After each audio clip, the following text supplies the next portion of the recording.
Hello Tirupati people, ఎట్లున్నారు? మస్తున్నారులే. నేనైతే ఈరోజు ఎక్కడున్నానో తెలుసా? ఒక్కసారి బ్యూటిఫుల్ లొకేషన్ చూసాక చెప్తాను. చూసారు కదా మనం ఎక్కడున్నామో తెలుసా? తిరుపతి నుంచి 75 కిలోమీటర్ల దూరంలో ఉన్న గుండాల కోనలోని నీలకంఠేశ్వర స్వామి కొలువైన ప్లేస్ లో ఉన్నాము. ఇక్కడ ప్రాధాన్యంగా ఉన్న విశేషాలేంటో పైకెళ్ళి తెలుసుకుందాం. ప్రతి ఒక్క దేవాలయంకి ప్రత్యేకత చాలానే ఉంటుంది, కానీ ఈ దేవాలయానికి పెద్ద చరిత్రే ఉంది. అదేంటో తెలుసుకోవాలనుందా? అయితే నాతో పాటు రండి.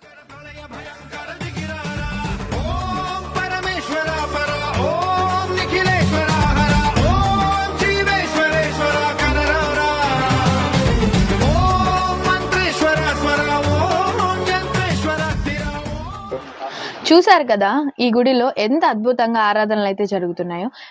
7వ తారీఖు మధ్యాహ్నం నుంచి శివరాత్రి